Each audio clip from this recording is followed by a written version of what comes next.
Жигиттер, фара кандай иштейт? Фаранын макети бул жерде тааныштыра кетем. Биз азыр 4 контакттуу лампочка. Мындай айтканда, бир лампочкада 2 функциясы бар. Фара лампочканын ичи кандай иштейт? Так, бул жерде 2 реле, 1 реле 4 контакт, 1 реле 5 контакт. Демек, кандай монтаж болгон? Бул жерде биринчиден предохранитель 5 контакт реле, 4 контакт реле, ближнийдин кнопкасы, дальнийдин кнопкасы, и бул жерде штекер лампочканыкы. 2 кнопкадагы масса менен питать этет. Бул жерде мынакей масса прямой кеткен, массага прямой. Демек, бул жерде дальний, жерде ближний. Так, предохранитель келет. Питание через 30-лук предохранитель менен келет, дагы 30-чу контактка келет. Бул дальнийдин релеси 30-чу контактка киргенде дальний реле өчүгүндө 87 адам дароо чыгат, дагы 30-чу экинчи реленин 30-чу контактына келет. Демек, ушул реле бизде ближний реле. Реленин именно управление контакттарынын бирден контакттары кошулат, дагы подфарникке кошулат.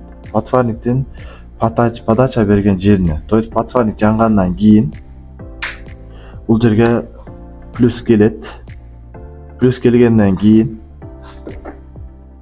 биз ближнийди жагатырган болсок, бул жагына масса келет.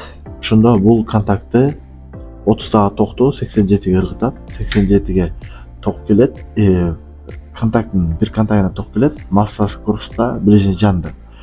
Ошол ближний жанып турган эле мезгилде биз дальнийди жагатырган болсок, байкап турганыңардай ближнийден дальнийге өтүп кетти. Эми кандайча? Бул жерде 30-чу контакттан келген ток реле өчүгүндө 87 адан чыгып ближнийге питание барып аткан. Эми биз ближнийди өчүрбөй эле дальнийди масса, через кнопка масса бергенде 30-чу контакттагы питание 87-ге секирди, дагы 87 адан үзүлүп калды. Ошо үзүлгөн мезгилде ближний өчтү, дагы дальний жанды. Эгер биз дальнийди кайра өчүрө турганбызсок, ближний болду, дальнийди жага тарапынан кайра дальний болду. Бул туугандар, эскерте кетейин. Биринчи машинаны сиз фарасын жакканда бурамайда биринчи подфарник функция турат, кийин ближний функция турат, кийин гитараны талкайт эткенде дальний турат. Мына ошол схема бул жерде айтылган. Эми ближний өчкөндө эмне үчүн дальний өчпөй атат десеңер, гитарада маргайт эткен функция бар. Бул ошо маргайт эткен функция деп элестеткиле. Фаранын ички реленин гитаранын схемасы мына дал ушундай жайгашкан. Бардык эле машинанын фарасы бирдей эле иштейт.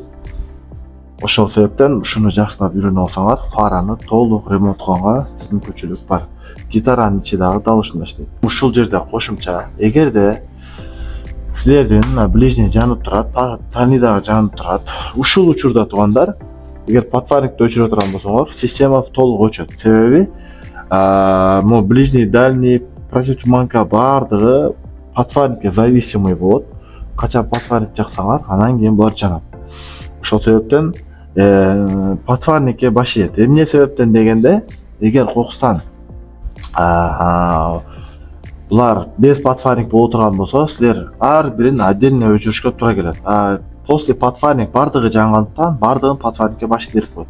То есть мунулар баарын өчүрүш үчүн бир эле подфарниктин өзүн өчүргөн жетиштүү. Бардыгы өчөт.